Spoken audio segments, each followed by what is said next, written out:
Madam, divorce తర్వాత అంటే తండ్రికి ఉండే హక్కులు ఏంటి? పిల్లల మీద తండ్రికి ఉండే రైట్స్ ఏంటి? జనరల్‌గా డివోర్స్ ప్రొసీడింగ్స్ తర్వాత కస్టడీ ఎవరికి వెళ్తుంది అనేది ప్రతి కేస్‌లో డిఫరెంట్‌గా ఉంటుందండి. ఒక్కొక్క కేస్‌లో తల్లికి వెళ్ళొచ్చు, లేదా తండ్రికి వెళ్ళొచ్చు, లేదా ఇద్దరికీ కలిపి రైట్స్ ఇవ్వచ్చు.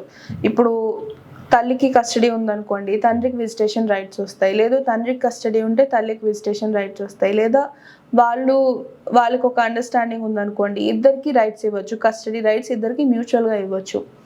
ఒకవేళ మదర్‌కి కస్టడీ వచ్చిందనుకోండి, తండ్రికి విజిటేషన్ రైట్స్ లేకపోతే ఒక్కొక్కసారి వాళ్ళకి తండ్రిని కూడా లీగల్ గార్డియన్‌గా పెట్టే అవకాశం ఉంటుంది.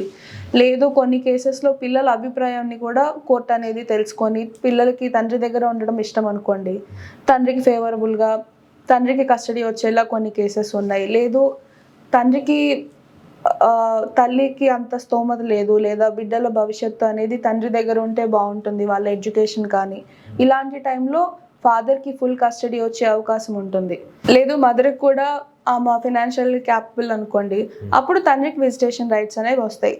అలా పిల్లల విషయంలో కంప్లీట్‌గా ఒక్కళ్ళకే రైట్స్ ఉంటాయి, వేరే వాళ్ళకి ఉండవు అనేది లేదు. ఫాదర్‌కి కూడా విజిటేషన్ రైట్స్ వస్తాయి, లేదా కంప్లీట్ కస్టడీ, లీగల్ గార్డియన్‌షిప్ అనేది చాలా కేసెస్‌లో వస్తాయండి ఫాదర్‌కి కూడా.